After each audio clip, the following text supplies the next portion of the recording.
And good morning, RadioNext.TV. You are listening to Warp and Woof Radio at the Collaborate 317 RadioNext.TV studio right here on the Cool Groove site. Dr. Mark Eckel, Harold H.B. Bell in studio right now, getting ready to go into the season and the gift of giving. Dr. Mark, how are you today, my brother? Oh, man, it's great to be back again in the seat with you. We are going to have a great show today. We're going to be talking about adoption, family, the processes of giving in that way. In fact, our whole month from here on out through December is going to be a focus on giving. We're really looking forward to that. We last month, of course, talked about the issue of gratitude and how important that is. This month is on giving, obviously looking forward to Christmas. And in light of all of that, you know, we're very excited to be here at Collaborate again. This is a fantastic facility. I've been inviting people down here to visit us. If you're at all interested, connect with me, echo1957@gmail, or just find me on social media. I'm everywhere. Happy to interact in those ways. But, HB, this is going to be a great show today, and looking forward to hearing what Josh has to say. Absolutely, and Josh Bach is one of the founders out here at Collaborate 317 and Coffee USA, the nonprofit that is part of this great incubator out here, as we are building just a dynamic melting pot of organizations coming together to do great works in the community. But adoption, that's an interesting subject that you chose today, man. Yeah, this is a wonderful option, I think, for all of us to consider, if not for us personally, certainly to encourage others. In this culture, we have such a focus on eliminating problems, and even that goes to the issue of abortion. So when we talk about adoption, we see this as the best alternative that we can consider as Christians. And we're going to be talking more about this throughout the first hour of this program, actually talking a little bit about church history and the importance of what Christians have been doing throughout the ages in all of this regard. Well, I got a little tidbit for you, man, right, before we take a break. I was adopted, legally adopted. Look Yeah, at we're going to you. come back and talk about that. I turned out kind of all right. We're going to come right back. You're listening to Comenius Institute, Warp and Woof Radio, live from the Collaborate 317 RadioNext.TV studio. Stay tuned. We'll be right back. And we are back, RadioNext.TV. We are live here from the Collaborate 317 RadioNext.TV studio. You are listening to Warp and Woof Radio, where Dr. Mark Eckel and Harold H.B. Bell each and every Wednesday morning, 10 a.m. to 12 p.m., brings some sense out of all this craziness going on in this world. Mm-hmm. But the beautiful thing is that we get an opportunity to take time out and say we're going to recognize all the positive things that happen in our community and try to create solutions. That's what we do. Before we get started, Mark, tell them about Comenius Institute, this great organization that you lead. Yeah, and that you're on the board for. Thank you very much. Thank you very much. Yeah, Comenius, we crossed 3 bridges. And the first bridge is helping young college students coming from high school into IUPUI, helping them to bridge the gap of seeing and hearing things that they perhaps were not used to growing up in their homes or in their churches. That's the first bridge. The second bridge is bridge into communities. And we're especially interested, obviously, in a radio show like this, in doing exactly what we do every single week, and that's to find Christian organizations around Indianapolis that are doing good, right out of Titus chapter 3, those 3 commands there. And our focus, by the way, is specifically and especially in introducing black and white leaders to each other around Indianapolis. The third bridge is our emphasis on culture.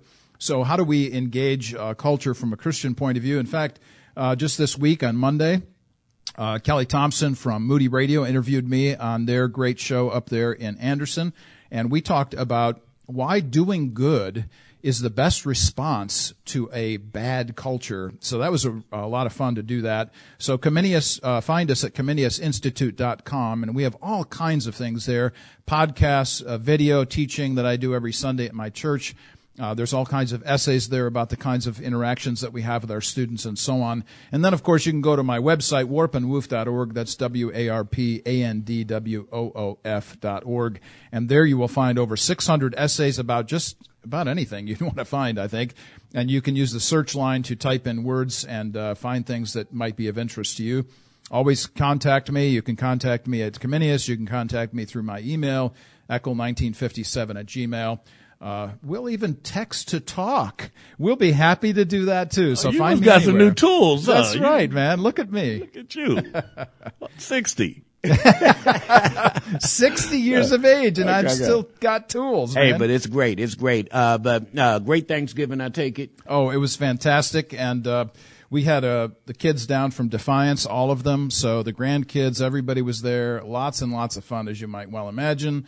Little voices screaming through the house, which always makes grandparents very, very pleased. So there you go. Absolutely. Well, today we're, as I mentioned, this is the holiday season, and it's a little bit different for me because I'm kind of like a holiday guy every day, and then when the holiday comes, it's kind of like, you mean y'all have to wait on this to feel like this? But in the spirit of, I have to always participate. But in the spirit of giving, man, you have chosen a subject matter today that, and it's ironic when you made the post about a family adoption and that commitment that the family makes when they say, let's take on this person who needs this love right here. It is amazing some of the attachments and some of the inboxes that I was receiving on your post about adoption, because this affects pretty much everybody. And we overlook it, I think, a lot. But in today's text, I guess we're going to be talking to Josh Bach, who is the executive director of Coffee USA in the second hour. And I've had the opportunity to meet some of his beautiful little ones that he and his wife said, okay, let's make these people's lives whole. But in this first hour, we always like to talk about wisdom in life and how it connects. And so since we're discussing adoption and how it affects family today, give us a brief overview, Mark, of what adoption is. Sure. So adoption is simply a family, a mom and a dad getting together and saying, you know what, there are some folks out there, some little ones that need love, that perhaps have been either abandoned or little ones who have a teenage young person who's willing to give up their child for adoption, whatever the case might be. There are situations where folks are just in hard places where they find themselves unable to care for children. And there are all kinds of adoption agencies, which, by the way, we'll be talking about later on in the program. But adoption is simply somebody else, an older couple, for instance, a mom and a dad caring for little ones. And HB, quite frankly, I think, you're probably in a better position than me to talk about this. So tell us a little bit about the whole adoption Well, thing. it's interesting because, you live your life and, you walk around and you start looking at all these things. This might be therapy that, the Lord is giving me without me having to think too much. But when I was 15 years old, my mom had made a few mistakes in life and had to go serve some time. And a wonderful couple, Rich Haley and Mary Beth Ramey, biracial couple back in 1975. Oh boy. Like the Fresh Prince of Bel-Air, man. I'm serious. But I was living in inner city Arlington High School, man, and I only knew one way. I was fortunate to have a great football coach who loved me up from a man's point of view, but really I was kind of just out there, man. No father, mom's gone away, and then Rich and Mary Beth, who were both attorneys, adopted me. So when I say Fresh Prince, I mean I went and I was never really deprived of material goods, but I was deprived of understanding the importance of my education. I was deprived of knowing structural values like how to budget money, how to plan, wake up. And I mean, when I say God's hand was on me, it was just on me. So I never really looked at it as anything so different until I got older and realized, man, these people, the responsibility for somebody to say, let me take this 16-year-old guy who's got his own sense of thought, his own way of doing things, and say, let us take him into this household and love him up unconditionally, man. And part of this is all of the ingredients of why I'm like I am, I think. Never looking at it from a harsh level, but, man, some folks love me through this life. So adoption for me was a bit different because I still have my maternal family, and you'll meet one of my oldest aunts today who is coming out 80 years old, and she's still out here writing grants and doing executive assistant stuff, but she's coming out and was selected to be one of the applicants from the collection. So she's coming out here. But anyway, you'll get to meet her. That's my mom's older sister. So I have my family around, but I needed something different that they probably couldn't offer. Sure. They were all developing and trying to grow in their professional lives or whatever. Some had just been married. My mother had us young. So the dynamic said he needs to probably be removed and put into a more structured atmosphere. And it was tough at first. Yeah. It was tough at first because readjusting in the middle of how you're being used to do things. And I'm sure we'll discuss that as we go, but it can either disrupt a family or bring a family closer together. There you go. But it was interesting. It was interesting now that I can look back at it and say, wow, that was a sacrifice. That was a commitment. Yeah, well, I'm grateful for your personal testimony, man. That's huge. So this issue of adoption, obviously very, very important for you. Let's talk about why it should be important generally to Christians. So, I guess you the one. You smacked me in the face with that cherry pie. No, I guess it should be effective for Christians because really, if we read Scripture, all through Scripture, do good, do good. And it's not an accident that's Scripture. It's not an accident of love your, neighbor like you would love yourself. Yeah. That's inherited in the same, vein and the same thought. And I just think as Christians, man, we got to do more of what we read versus what we're practicing on Sunday. Well, you used a word just a moment ago, a very biblical word, obviously, the word unconditional. Yeah. Unconditional is a big deal in Scripture. It means no matter what you do, I'm going to do this for you. And that, wow, I mean, that just is life-changing. It flips everything on its head. Well, when we get to unconditional, then we get to the true essence, I think, of what we're supposed to be as a church family, so to speak, on this earth. And I think too many times we're looking for what's wrong instead of just thanking God for all the good that we have around us. And there you go. It seems to be like epidemic, Sometimes I feel like I'm out of place because I feel like I'm wandering around down here in my own little land of joy, and I'm watching people get caught up on things that come through mainstream media. I'm watching people get caught up on what somebody said to their cousin or what. I don't know nothing about all that, so I leave it all alone and just say unconditional love. If we do that and practice that, we're going to be better. But for the last question in this segment, I'm going to throw this back to you. Sure. What principles from Proverbs, since this is what we always talk about, and this is kind of what we're talking about right now, what principles from Proverbs can be applied to the topic when we start talking about adoption? Sure. So there is a ton of Scripture in Proverbs about parents, children's, mom, dad, all that kind of stuff. But I just want to mention one verse to everybody today. That comes out of Proverbs 14, verse 26. In the fear of the Lord, one has a strong confidence, and here's the key to this passage, and his children will have a refuge. I'll read that again. In the fear of the Lord, one has strong confidence, and his children will have a refuge. Now, that's an interesting word, the idea of refuge, and it kind of comes back around to what you just mentioned, HB, but let me expand on that word just a moment. In Hebrew, the word refuge is literally the word maksah. When I was when I was in Israel studying for a bit in 79 and 80, we would actually see this word on roads during our trips in various places in Israel. And so you would see maksah signs, and usually it would be in a place where there would be this huge underground area where somebody could crawl in, like an aqueduct or something like this, and they could have refuge. Of course, in Israel, as we know, it's quite a war-torn kind of place sometimes. And so if you had mortar attack or whatever, there was a place to go, and it was maksah, a place of refuge. Well, think about that in terms of little ones.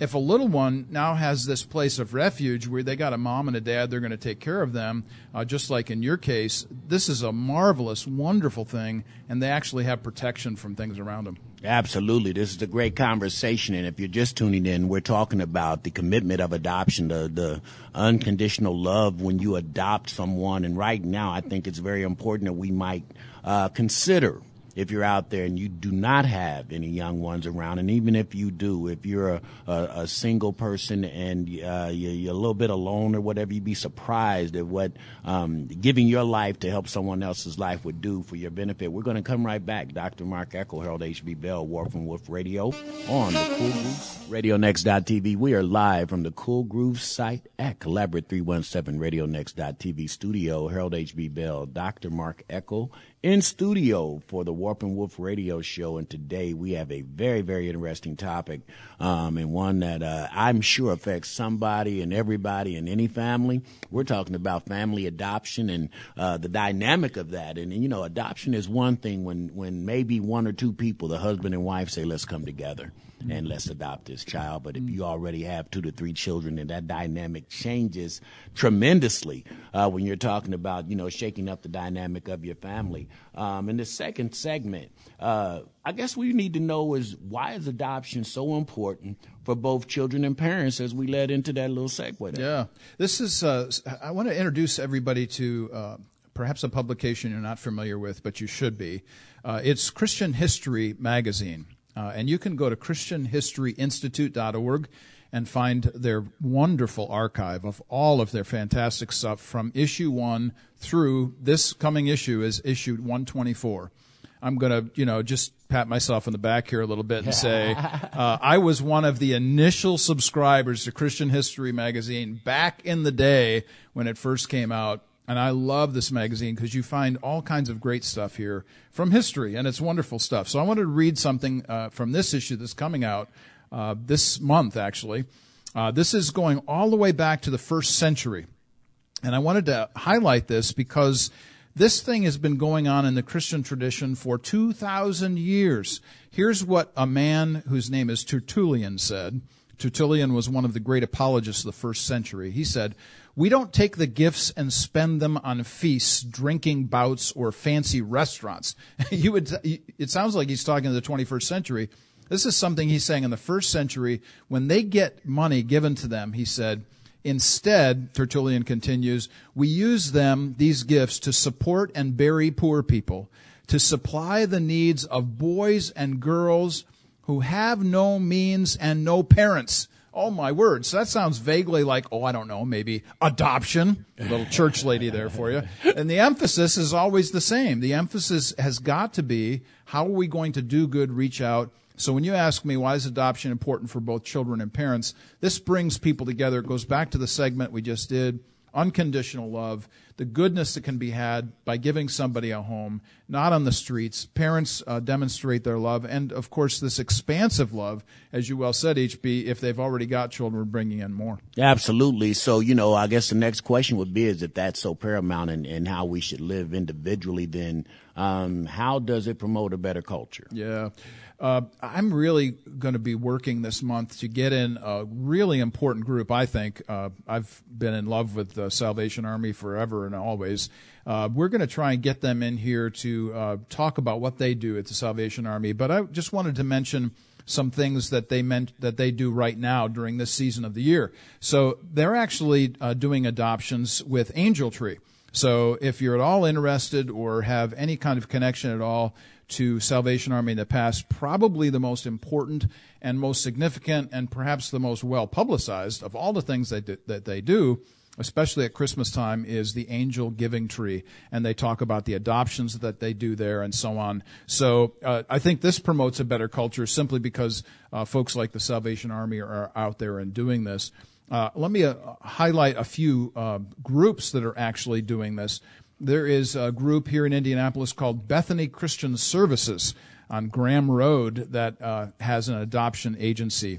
The Bond of Life Adoptions, LLC, out in Zionsville does a really great job with this. And then, of course, the Miriam Project up in Anderson. All of these great institutions doing good things that I think promote a better culture because it's drawing people together. What's our biggest problem in this culture, in any culture, quite frankly?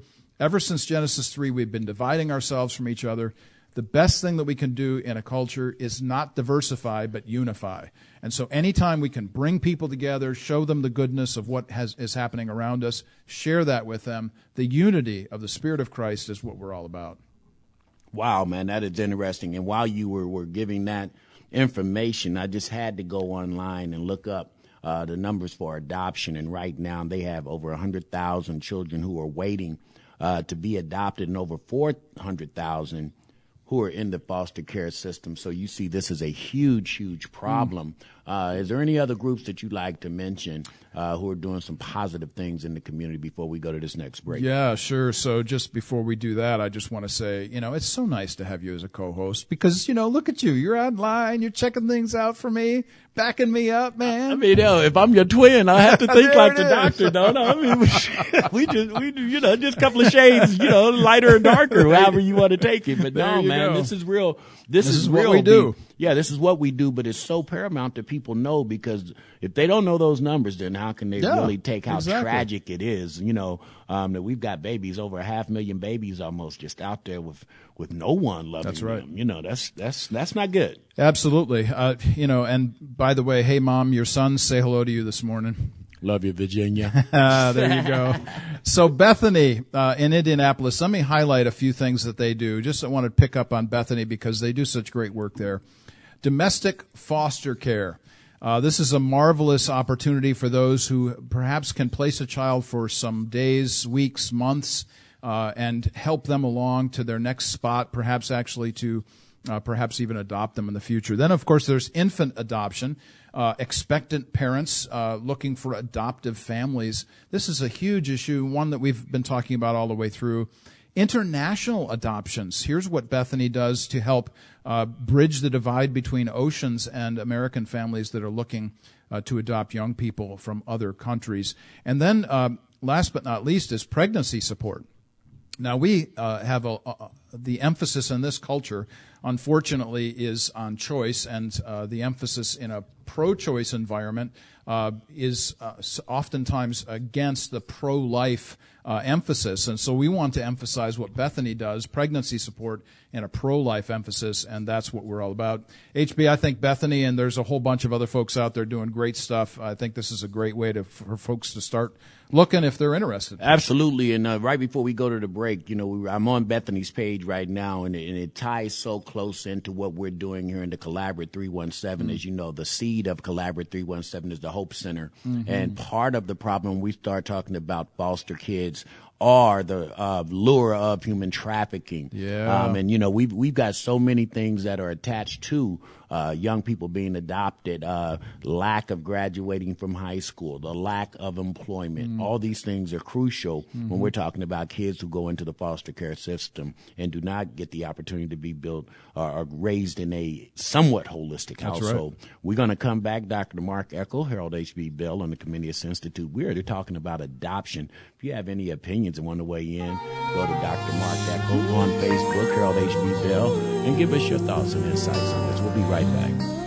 RadioNext.tv, we are live on air right now on the Cool Groove site at the Collaborate 317 RadioNext.tv studio, and you're going to continue to hear me talk about Collaborate 317, Warp and Woof and Comenius Institute, a part of that. Collaborate, community, real nonprofit Radio Next, and along with 33 right now. The number is 33 nonprofits who come together to try to just galvanize all their resources together and create some quality programming in our community. And might as well give them the word now. The tickets aren't on sale yet, but since, we are the music lovers here, Dr. Mark, we are going to begin a nonprofit sharing network mixer where we're going to have over 300 different people here, partly from the nonprofit arena, some from the professional world, some who are concerned about community development, and have them out here at the Collaborate 317 Event Center every month, the first being the January 12th date,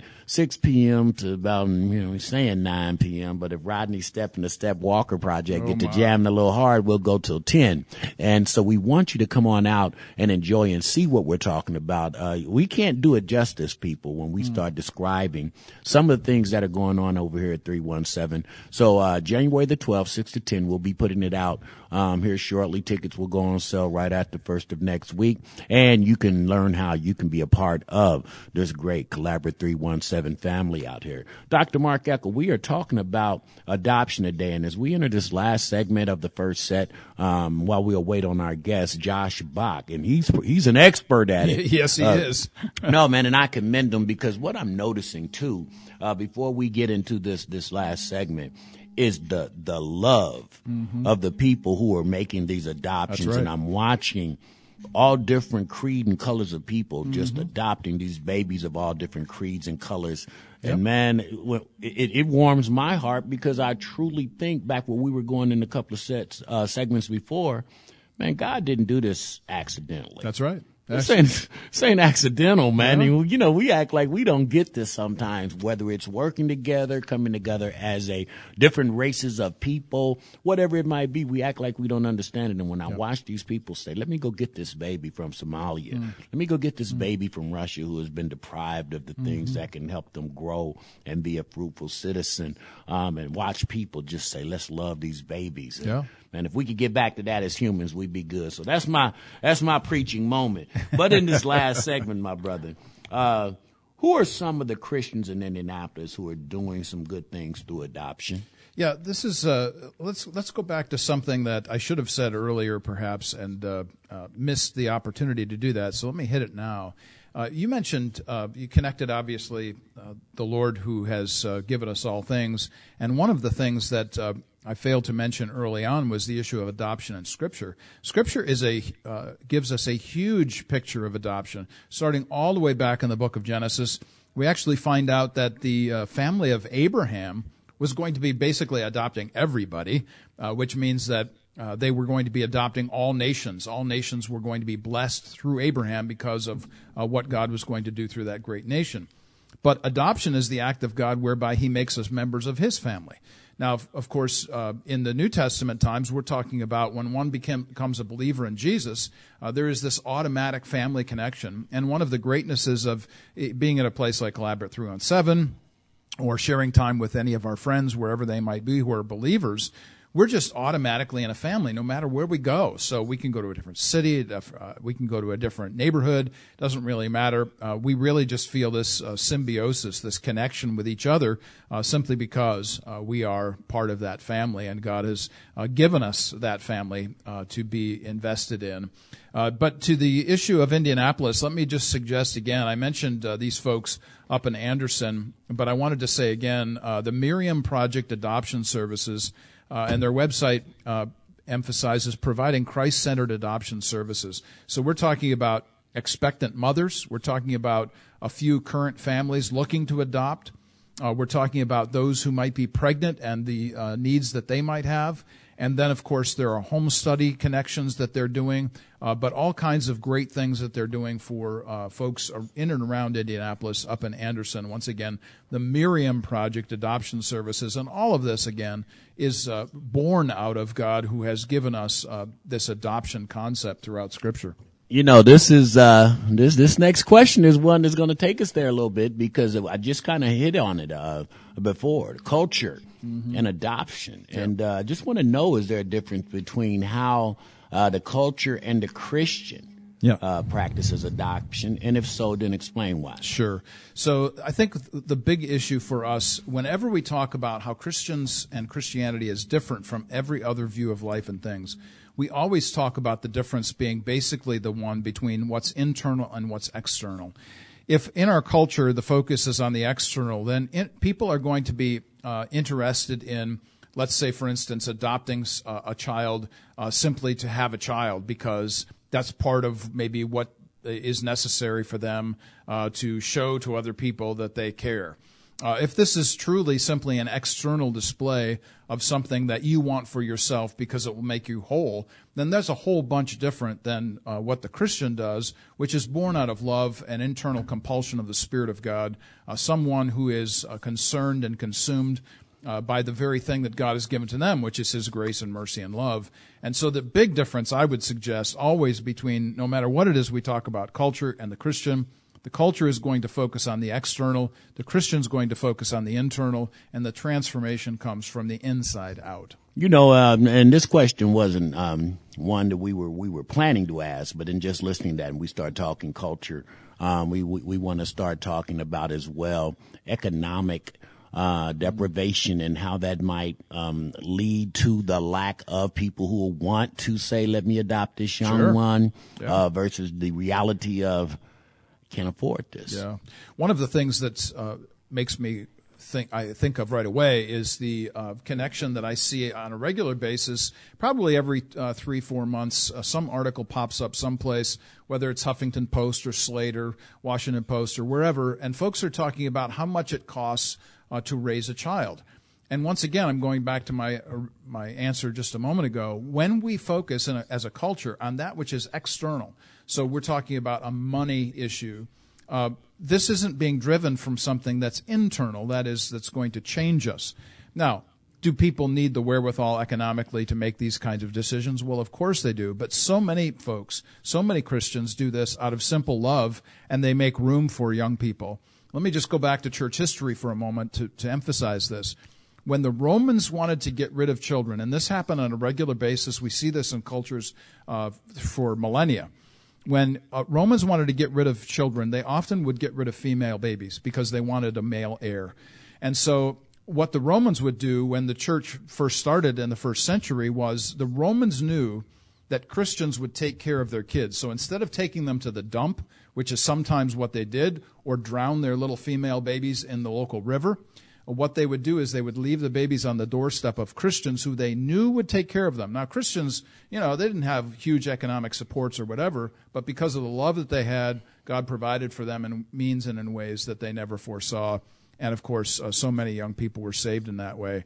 I really think while we talk about the economics of things and the disparities of economics, it truly is this adoption issue is truly born of love. And I love that you said that, and that was, what I was hoping I would get back. And there's one great philosopher, Brian Hudson, once said, your cuz. Resources are limited, but the source is unlimited. And like you say, when you do things internally from the spirit of how am I going to love this person, God's not going to let you down, I don't believe. So, that's right. That question was put there intentionally. Look at you, man. No, because there are a group of people out there who are always trying to make things perfect before they make moves of sacrifice. There you go. And if you continue to do that, you'll never be able to be tested to see if you're even worthy of living out God's word. That's why you're my brother, man. Absolutely. So, we know that your pedigree is the movie guy. Yeah. And pretty much, and that's what I love about what we do, because we can all circle our energies around what our passion is and make sense out of it.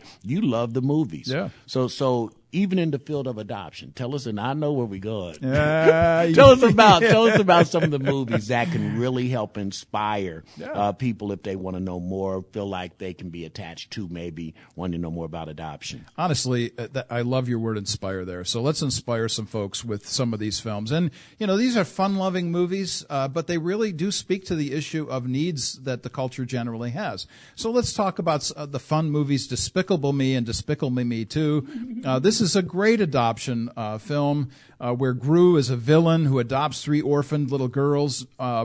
He has evil intentions to begin with, but of course later on his heart is softened. That's a marvelous thing. Then of course we've got Elf. I mean, who could not resist Will Ferrell during the holidays portraying Elf, one of the most quoted movies ever. Where we talk about this young person is being adopted by the North Pole. And then we want to go old school. We go to Annie. I mean, Annie, this is a great film, and it's one that goes all the way back into the middle of the last century, the middle of the 20th century. Even Kung Fu Panda 1, 2, and 3 are dealing with issues of adoption and little ones that don't have parents. If you want to go with animals, we could talk about Free Willy. Free Willy has an adoption theme in it as well. We can't stop without saying, of course, something about The Blind Side, which is one of those great movies about Michael Orr, who still plays professional football today. And one of the great reasons is because a white family adopted a black boy who then became this marvelous football player. But that's not why they did it. They did it because he was homeless. They cared for him. It's a great film, The Blind Side.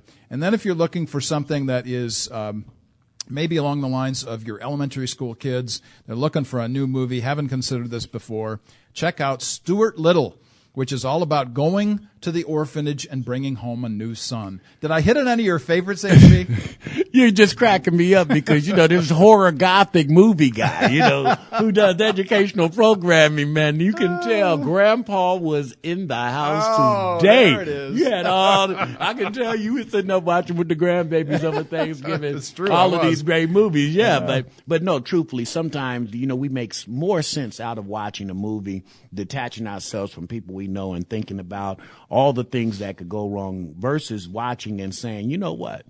give this thing a chance. Let's give this thing a chance. We are talking adoption here on Warp and Woof Radio. When we come back from the break, we're going to take a couple of songs. Josh Bach will be in talking about a testimony, people. This man has taken the plunge, and he and his wife have gone out and said, you know what? We're not going to allow this to happen to those 100,000 babies that are out there, and they're going to do their part. We'll be right back. You're listening to Warp and Woof Radio on the Cool Groove site. And we are back. You're listening to Warp and Woof Radio at RadioNext.tv at the Cool Groove site out here at the Great Collaborate 317 in Greenfield.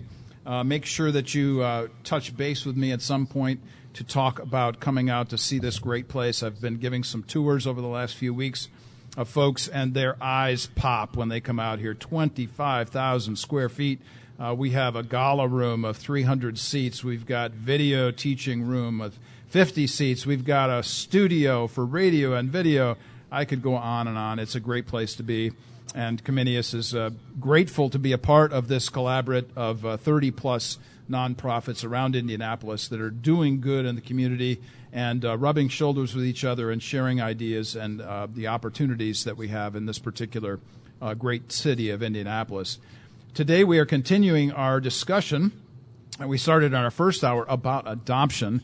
And when we talked about doing something like this on adoption, there isn't anybody else that I would have asked to come and do this other than Josh Bach, our guest here this morning, because of his very personal and specific connection to adoption. Josh, thanks for being here this morning. Tell us a little bit about yourself, your family, your church.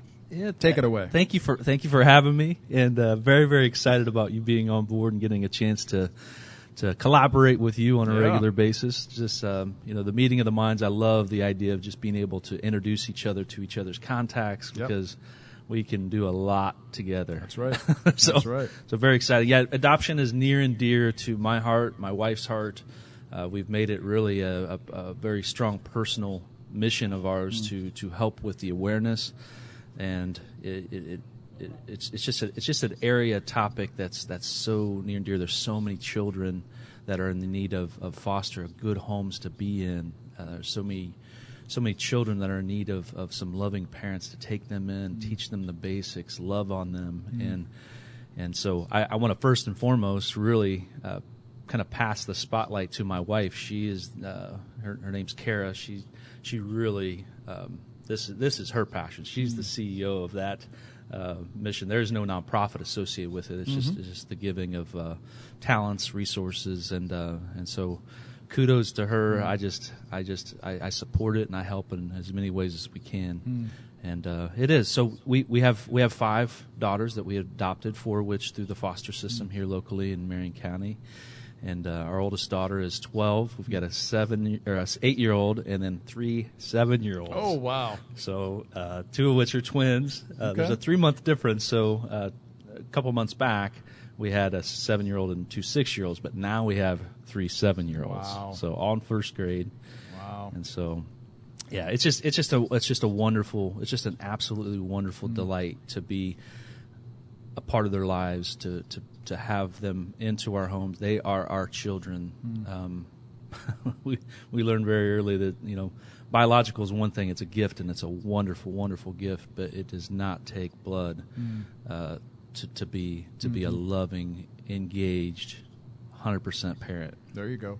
It strikes me as I hear you say that it doesn't take blood. That's a great line, honestly.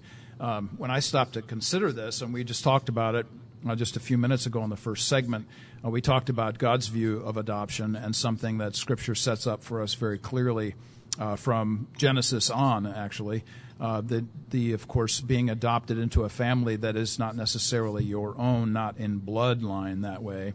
But this is a huge issue. So I have to ask you, in terms of your connection to your faith commitment, how do you see adoption connected to your faith commitment? I mean, in every way, I think really more than anything else, the seed was planted by our Lord and Savior.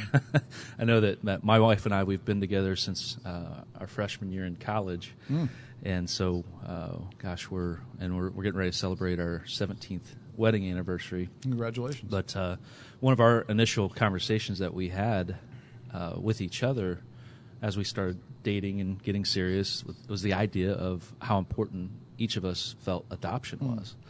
I think part of that reason too was that we both had adoption in each of our families, and we just saw that as such a wonderful way to bring more kids into your family. And so that seed that was created really came out of just a strong love to give. I know that I think other adoptive parents probably get the same reply, but a lot of people say that these kids are so lucky to have you, and that's awesome. But my first response is, we're so lucky to have them.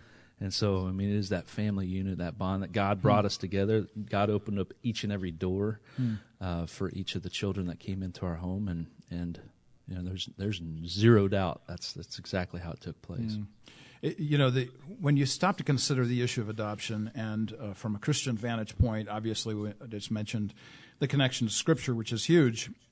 We're coming into Christmas, and probably the greatest example of adoption is about to happen once again as we celebrate the birth of Jesus, where we have two parents, obviously a virgin birth going on here, and so you have this adoptive process going on with Mary and Joseph, with the baby Jesus.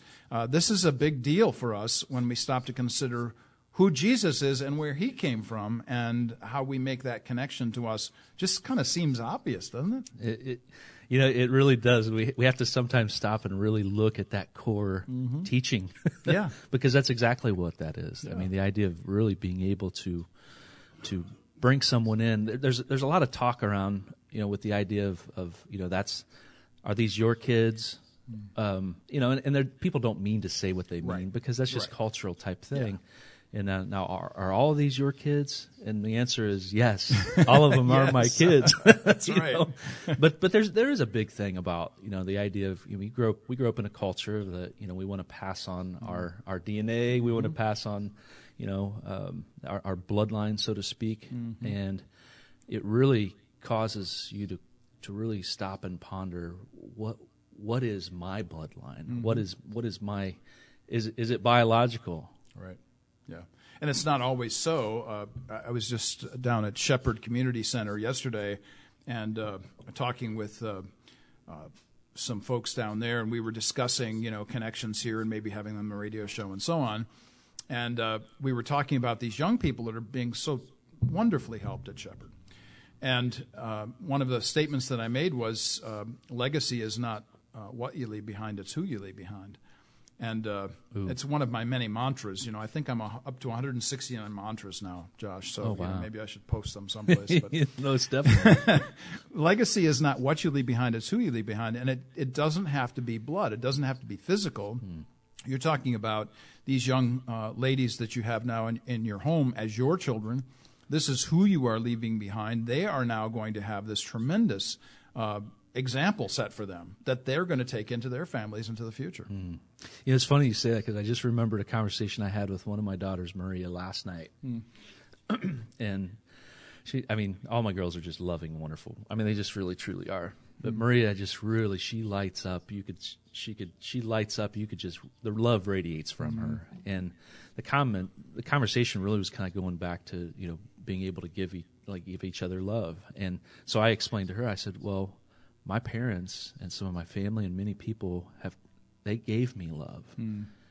And it's my duty and obligation and desire to give that love to you, so that you can give it to your sisters, so that you can give that to your family one day, and everyone else. So it's a transferring of that heartbeat, that love. Yes.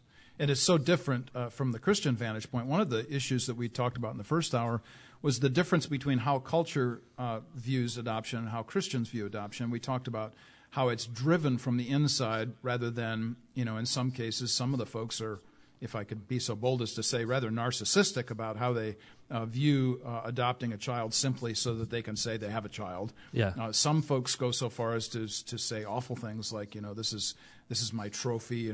They view it as this external display of something that they've done. Yeah. But now we're talking about a Christian view, which is this really important word, which is called unconditional. Yeah. Unconditional love. That means no matter what, it doesn't matter. No matter what. Yeah. No, it is, and that's the truest form of love. And so being able to explain to our kids, where that source comes from. Every single prayer that we have, we thank God for many things, but one of the things we include is the love that's in our hearts. Mm-hmm. That's where the original source is. Mm-hmm. One of the things that strikes me is one of the greatest differences between a Christian view of life and things and everybody else's view is the source or origin of wherever this thing comes from that we're talking about. So we talk about, did this originate with God? How did God set this up for us in this particular mindset, in our thinking, in our processes, whatever? And so when you mention the word origin or source of something, mm-hmm. this is really a primary question in all of Christian life, where we talk about what is the arche. That arche in Greek means the beginning or the first word. Telos is the end or the last word. So we're always looking at what came before and where are we going to. And you've hit on a really important idea here. That is, where does this thing come from originally? Where did love come from? Oh yeah, well, yeah. I mean, on the simplest terms, that's the thing. When communicating with your children, I think sometimes it's very easy for us to get very complicated in certain things. But when you really mm-hmm. break down the core, and talk about that source, that mm-hmm. love, that's where everything spawns from. Mm-hmm. Everything from that point. Before we go on break, I wanted to ask, since we're talking about your little ones and prayer time that you have with them and so on, what are some of the things that you do to help your children feel at home in your family? Are there specific processes, events? What do you do?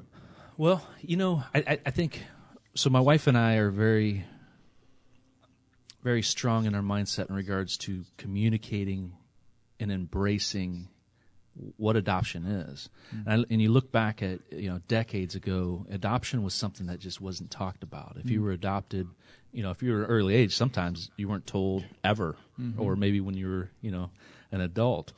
And if someone was adopted, it just wasn't, it was one of those topics that we just didn't talk about. And for whatever reason, I think it was just people trying to bridge that gap of, you are mine. You are my own. You are my son. You are my daughter. But the fact of the matter is, when you don't talk about something, it becomes taboo and it's looked upon as in a child's eyes. This is bad. This makes me different. So, going back, one of the things that my wife has done is created adoption books. So from the very end, some of our girls were 10 months old when we adopted them. Recently, you're looking at 6 and 7 as the age of adoption. So the difference between someone, all they know is you, versus children that have lots of past experiences. So being able to have that adoption book, talk about it in a way that this is exciting. This is how we came to each other. This is how. We went on this train, we went on this plane, we met with the judge, and so it becomes a story that they're proud to talk about, and so from a very early age when they were infants, that was just their storybook. So then over the course of time, then I really believe it just becomes something that they're proud. It's unique. It's what allowed them to be a part of our family.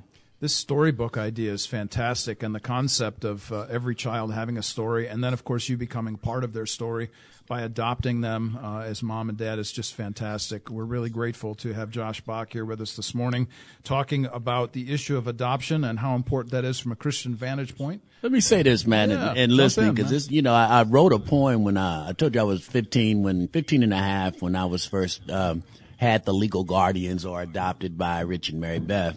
And writing has always been, my refuge. And I wrote a poem called Coming From Somewhere and Being From Somewhere. Ooh. And that's what you're talking about. When we give these kids an identity in a sense that I'm being from someplace, has a lot more value than coming from someplace. I want to read that, brother. Absolutely. I had to dig that one out. That was definitely before memory and Word, Office Word and all that stuff. We're going to come back, man. Very interesting conversation this morning. Joshua Bach, Dr. Mark Echo here on Warp and Woof Radio on the Cool Groove site. We are back, Warp and Woof Radio at RadioNext.TV at the Cool Groove site. You are listening to us today to talk about the issue of adoption. And we have had a tremendous back and forth first hour with HB and I talking about adoption. And specifically, he let us in on some of the history of his own life, being adopted into a family at 15 and a half years of age. And we talked a little bit about that. Of course, the biblical basis for how we think about these things. And, of course, on this particular radio show, you will always hear that, a theological, biblical vantage point about everything that we talk about. But today, in the second hour, we have Josh Bach with us talking about his own family, having adopted 5 little girls. And Josh, you were telling me off air about the groups that you and your wife Kara have put together and work with. Give us some of the background to that. Give some love to those folks that are doing that work. Yeah, again, this goes back to Kara for all of her passion and excitement, her organization skills, and her desire to really lead and give back. But she's created multiple adoption groups around the Indianapolis area, one of which at our church at St. Joan of Arc. And just being able to create these groups for multiple purposes, one of which for adoptive families to be able to discuss and be amongst each other to talk about things that are related to being an adoptive parent. The other of which is to be able to create that awareness for individuals that have that desire in their heart to potentially foster or potentially adopt. We've just found that there's so many people that may have that desire, but there's a fear that's there. There's an uncertainty of the steps needed, the resources available, just the education as a whole. And so being able to provide some of that will typically allow those individuals to decide if that is indeed something that God is driving them to do. And so my wife does a wonderful job of that outreach. She's a connector in so many different ways. She's connected with so many different adoption sources. In fact, going back deeper, one of her first careers out of Ball State was working with Kids First Adoption. And so she worked with Kids First Adoption, the Picards, for a number of years and has helped facilitate and help the transactions of hundreds of kids being adopted. And so a lot of our base and friendships, very strong friendships, are with some of these families that have adopted through Kids First. So that's really where a lot of her core, I guess, in regards to adoption was started. And from there, the passion just moved on. You talked about the connection to your church and, of course, then to the community and lots of different groups that have been started because of your efforts. Have you had any kind of connections to educational institutions around town? Are there groups that are interested, whether that be in higher education at the college university level, and or have you had some kind of connections to local public schools, Christian schools, home schools, private schools? As of to date, no. I really wish my wife was here because she could probably talk about some of those groups. To date, there hasn't really been a connection with some of these larger institutions or groups. I like the idea, though. Yeah. Honestly, I'm sitting here hearing you say these things and talking about all this good work. And what better place to begin the process of planting seeds in the minds of young people than in junior high, high school, college, where they're, thinking about their futures, and maybe they're not right away, but sometime in the future, this seed thought comes back to them. Hey, I remember when, and this group came in, and they talked about these things, and wouldn't that be a great movement to start, that young people are actually thinking of others before themselves, starting in high school and college and thinking about that from adoption? Most definitely. And in fact, really going back to the story between Kara and I, we both have had adoption in our family. I have a stepfather that didn't have any biological children of his own that took us on like we were, again, quote unquote, his own kids. We are his kids. And so being able to see those things from an early age is what helped spawn that seed of wanting to make certain that this is something that we did in our lives. Yeah, it's a continuation. Even in the simplest ways of saying that my son-in-law is my son, I never call him my son-in-law. I always refer to him as my son. He married my daughter, and there's no blood connection between us, but there's always a connection between us, because of that family. Absolutely. And I think that's closely tied with the concept of adoption. To be able to bring these individuals into your family. How many friends do we have that we consider family? Yeah. And the family can take on different forms. We're in the middle of football season right now, and if you talk to any football player at any level that really is committed to the game, this is a family for them. Yeah. And one of the tightest groups, in my understanding at least, listening to these guys talk, one of the tightest groups is the offensive line. Yeah. It's like this family that nobody else gets to be in because these guys do something that nobody else does, they're tight. Cool. Yeah. The tightness of that particular connection. And so when we talk about adoption, we're talking simply about connections. And what we talked about in the first segment is that our connections are intentional. We've desired that these things take place, and these unconditional things are really important to us. Most definitely, and it is. That's how it all works together. Being able to break down all the different divides that there are in our society to the root cause of connection, right? Yes, right. That's what it's all about. We mentioned this too in the first segment. The emphasis in our culture happens to be presently on diversity. I've always thought that was really neglectful of the very thing that we really need to be after, which is unity. In fact, if we talk about community, the centerpiece of the word community is unity. Unity is the basis for community and vice versa. So when we talk about this, doesn't matter what group we're talking about. Doesn't matter what people we hold dear to us. If they're a part of this community that we're with, then we want to be unified with them, and we call them our family. Most definitely. Well, and the other key thing, too, I don't think we mentioned, but our family's very diverse, all sorts of different skin tones in our family. And so we've got African-American daughters, we've got Hispanic, we've got my Russian daughter that was our first child. And so, being able to have that, we've got extended family where there's Asian and all sorts of different cultural backgrounds. And so it wasn't something that we necessarily sought out, but when we were in the process of explaining to the fostering world, explaining to them what we're open to, color wasn't one of them, and so we wanted a certain age group in order to make sure the dynamics worked within our family, but the color of the child's skin made zero difference to us. And so God blessed us with a multicultural family. That's great. And so we love that aspect. We also love the aspect of being able to embrace different cultures internally. So being able to learn together with different cultures and eat different foods and really kind of make certain that we want to open our children's eyes up to the world. And so it's been a very great route for us to be able to do that initially with skin tone. It really is an amazing thing to think about, and if I could be so bold as to say, you could probably start your own UN right here. There you go. No, it is. It's. I mean, and the other thing too is the school that my daughters go to is very diverse. Lots of different cultures, people from different countries and different ethnic backgrounds.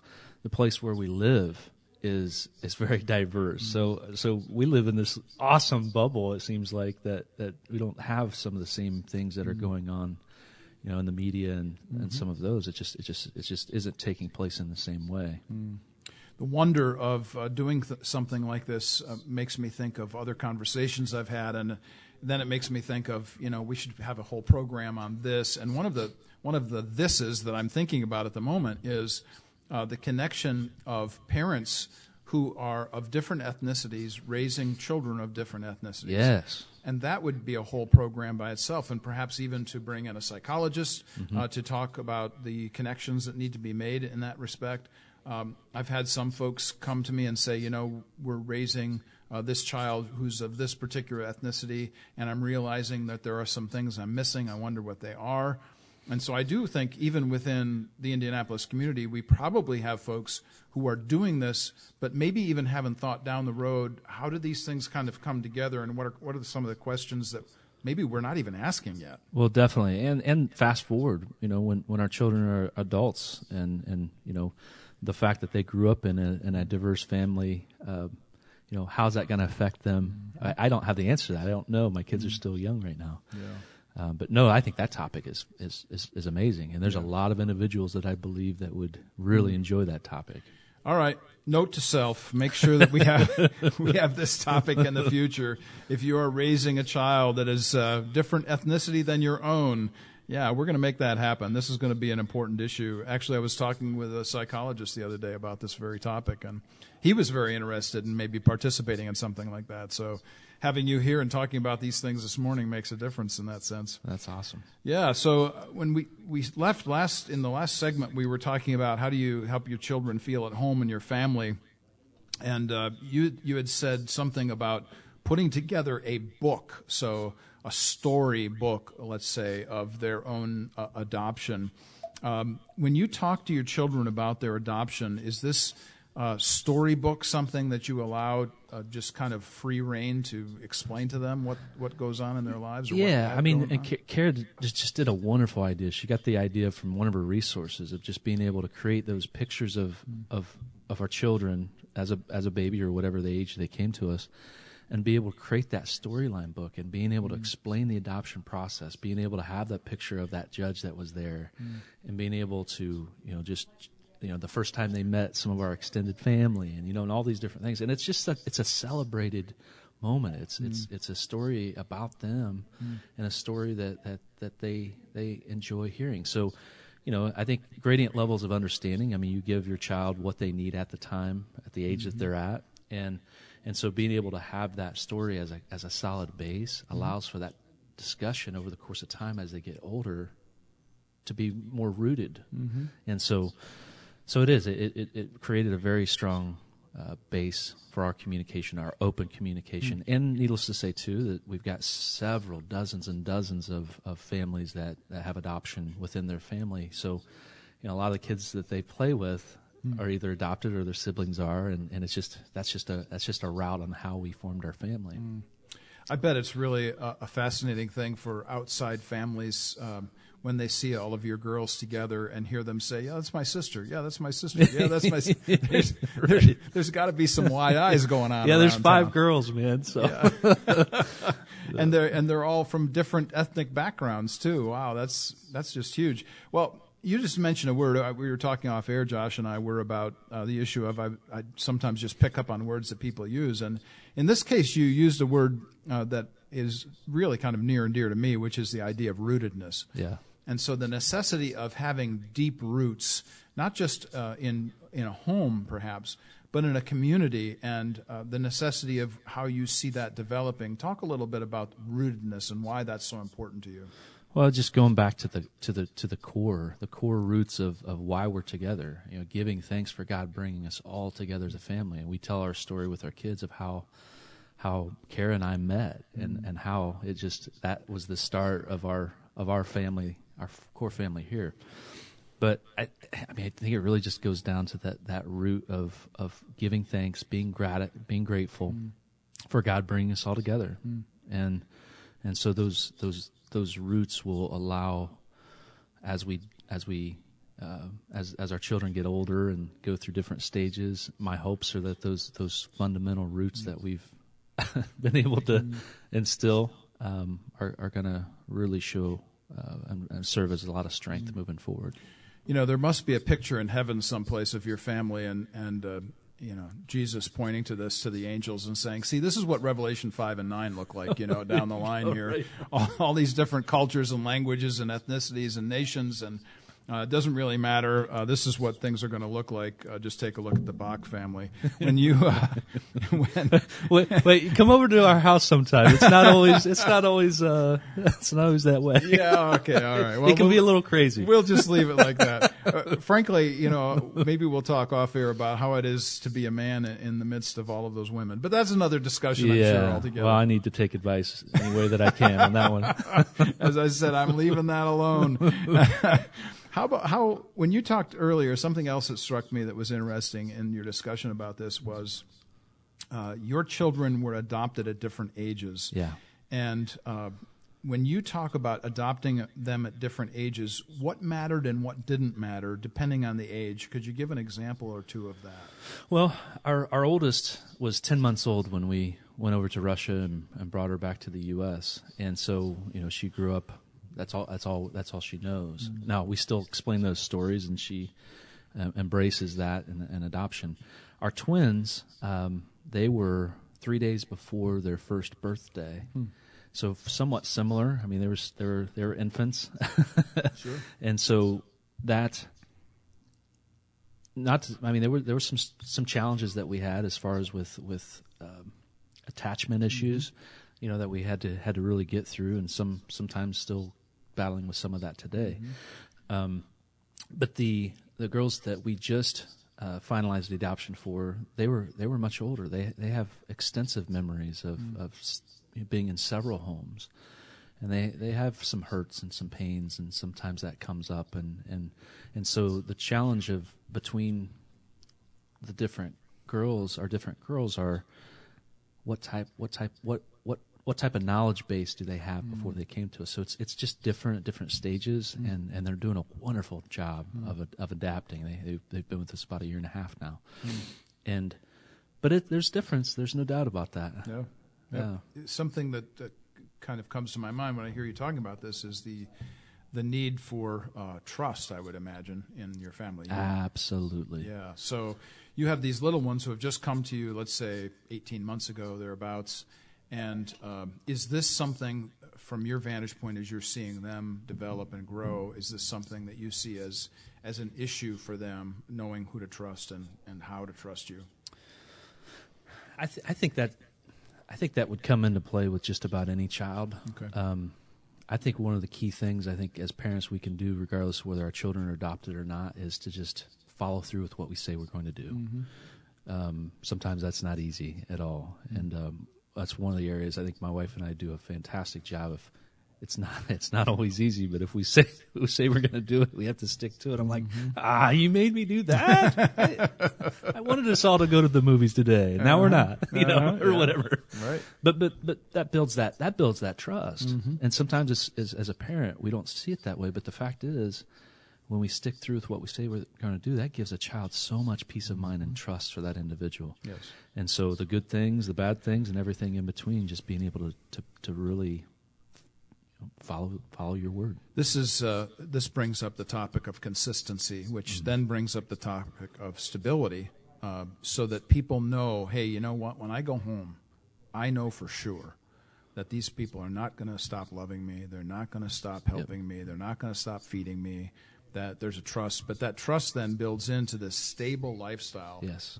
And now we go back to the root. Pick a metaphor here. It really doesn't matter. You can sink deep holes where you're going to, lay your foundations, whatever. Bottom line is the need for stability. How important is that, do you think, for young people in a culture like we live in today? To have that stability. I believe it. I believe it's everything. I mean, as much as you possibly can is to be able to have those fundamental stables in order for children to know that this is, you look at the hierarchy of needs and make, get the survival, and you move on into where, you have a more comfortable realization of contributing to the society. But being able to make sure that those basic needs are met is crucial. The basic need wrapped in there is love. That's where everything. That's the root of every single thing. And so you talk about the idea of the unconditional love. Our key thing is no matter what. That's it. No matter what. And then we kind of have fun with it. It's like, okay, all right. If you went and ripped the shower curtain, or if you did this or you did that, would we still love you? And you're like, yes. All right, just checking. I want to make sure that Would we like it? Would we be happy? No. But we'll always, always, always, always, always, always love you no matter what. And so that's key. And we were blessed with having parents that helped teach us that too. So. Yeah. This goes to the issue of and something that I don't think our culture does a really good job of. I think any culture that's antithetic to a Christian view certainly does not do a good job of dealing with what happens if you do something that's wrong. So just this quick story, when I was dean at a Bible college, I was hiring a person to come in and teach certain courses for me, and one of the questions that she asked me right up front was, what happens if I make a mistake? And I said, I'll take care of it. I'll cover for you. And she said, nobody in all of the bosses I've ever had has ever said anything like that. The necessity of saying, you know what, I'm going to take care of you no matter what. You're my faculty member. I'm going to back you up. Now, of course, if you do something egregious or something, really immoral, that's a whole different discussion. But my word, how important is it for us to be able to say to somebody, whatever it is that you do, especially in a family. Now, it doesn't matter if it's immoral. It doesn't matter if it's something that is an awful thing. We're still going to love you no matter what. No matter what. Yeah, that's important. young people need to have this kind of stability. And we're talking to Josh Bach here from Coffee USA, and we're in the Collaborate 317 talking about these important issues. In our last minutes here together, I wanted to touch base with you about your Christian perspective and maybe, for instance, some biblical principles that motivate you to consider adoption and to help other believers consider adoption. Well, I think Matthew 25:40, the King will reply, "Truly I tell you, whatever you did for one of the least of these brothers and sisters of mine, you did for me." And I think that is so true in regards to the adoption. It's so true in so many facets in life. But if you take a look at a child that is in need of so many things, whether they're a toddler or whether they're a 15, 16, 17, 18-year-old child, they're in the need of so many things. And for us to be able to step in and help with those fundamental root areas is just vital. That's definitely one. That's one of my favorite verses all around. Nice. I think it definitely applies in regards to the adoption world. Yeah. Are there other biblical principles, other verses that come to your mind when you think about these things that are important to you? I mean, there's so many, because it roots. I mean, going back to our previous conversation, is the beginning of adoption in so many different ways, as we know it is with Jesus. And so, looking at the core of Joseph being the father of a child and disbelief of how did this happen, and for him to embrace this new child into this world, we need to really stop and look at that as one of the core areas. Yeah, and consider the fact that, by the way, Joseph never gets a word in the Bible. He isn't his vocabulary isn't even heard. He doesn't get a word in. Maybe that was the issue of being born into a family of women. I don't know. No, sorry. Just teasing. Just kidding, everybody. Hey, I've got a boxer dog. He's the male. He and I are the only males in our household. There you go. You need some backup there. So how would you, if you were going to sit down with couples, let's say, for instance, we had a couple in right now in the studio, and we wanted to say they were asking about this particular issue, what would you say to couples that are considering adoption? What kind of maybe principles or a checklist or some kind of schematic would you go through to help them? Well, it's interesting because the male's perspective versus the female's perspective from our encounters has been very different. Typically, the females are leading that campaign, and the husbands are kind of skeptically following along. It seems like, and so one of the things that I do. That Kara offers my quote unquote services. She's matched up half a dozen or a dozen different coffee meetings with fathers that have some questions that they want to hear a male perspective, because there's a difference there. Yeah. One of the key questions, just about every single time, is, am I going to love this child like I love quote unquote my own children? And that's a real question. And so I answer them in a similar fashion to our show today. Just being able to really get down to that root and addressing it. That's real. Here's what I've found, though. And so, just being able to talk, asking them, what is it in your heart that wants to explore this as a route? What are some reasons and rationales? Why would you want to do this? And kind of branching on from there. And the reality of this is very important to say as well, that this is a real problem for men sometimes in the culture, where they are confronted with children that are not their own. Maybe it's a blended family, and how then do they deal with that? We've seen some awfulnesses in the culture about how men treat children that are not their own versus those that are in the family, in a blended family situation. Absolutely. Well, I think it's men struggle with connecting with our emotions and communication anyway. Yeah, that's so right. We're definitely light speeds behind, I think, females when it comes to that. Isn't that the truth? Yeah, that's right. So, and just being able to talk about it, being able to have those discussions and put everything on the table, because, I mean, just like with anything, the key area that cares and my mission is in regards to adoption and fostering is spread the awareness. Let's talk about it. Let's explore it. If this is an area that you want to learn more about, if anything, just to be more aware, let's talk about it. Let's discuss it, because there are challenges. And that's one of the things that we talk with parents as well is, it's just like, biological children. You can't determine what ailments or what personality that's going to come into this world. But sometimes with fostering and adoption, I mean, they're dealing with a lot of emotional baggage, experiences that they're trying to work out. They're acting out in different ways. They may have, issues that you need to be aware of that could be possible challenges. It's not a walk in the park. Yeah. So it's got to be something at the core that you're willing to, face those and help those individuals get the tools and resources they need. Well, honestly, from a personal vantage point, I hadn't thought about the distinction between the male and female in the relationship, and that guys are going to think differently about this. But as soon as you say it, it's pretty obvious. Yeah, that's going to be an issue. And it's not that they don't want to. There's just Right. There's more fears and concerns. And typically, what happens is if we have fears or concerns, we don't do anything. So therefore, there's thousands, or if not millions, of people out there that have that desire to, that want to bring a child into their home. Imagine if that would take place, Mark. Imagine if somehow along the way these millions of kids that are in need of homes were to go into loving homes. Yeah. And so one of our missions is just to be able let's talk about these things instead of someone procrastinating or just not doing anything. Let's expose that so that we can talk about whether this is a good move for you and your family or not.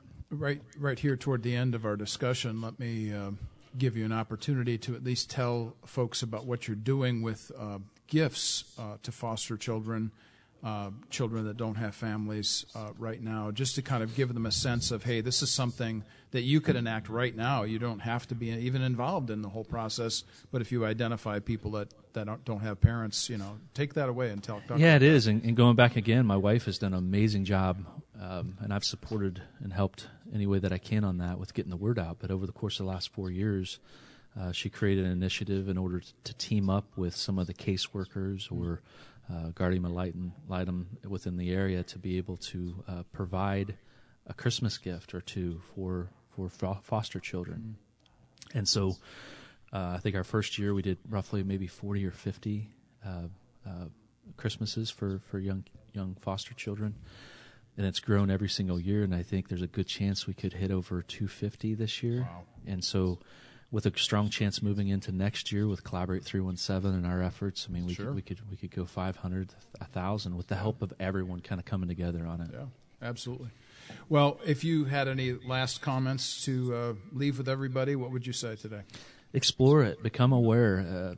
The fostering world is in desperate need of loving people to bring kids into their home. Explore those opportunities to learn more about that. Spread the word. There's just so many kids in need, and there's a lot of wonderful people that we could match make and put them together. Josh, thanks ever so much for being here today and talking about this and sharing with us your life with Kara and your 5 little ones. And Amen. Godspeed and God's blessing to your home. Thank you for having me, Mark. I appreciate it. It's been great. Really an important topic, and one I think that needs to be talked about even more. HB. I'm smiling. I know. I want to say hello. Love my adopted mother out in Denver, Colorado. There you go. I got adopted at 59 years old. Oh, there you go. I love you, Virginia. Yeah, Mom. And I'll be seeing you in a couple of weeks, Mom. This is a great opportunity to talk to folks about what Christians are doing that are doing good around Indianapolis. Just to kind of highlight this before we take off today and before we talk about next week. Next week we're going to be having Liz Meyer and Josh Collingswood in talking about what they do at Astute Rabbit Media and the importance of their work and why they commit such great services to nonprofits such as Comenius.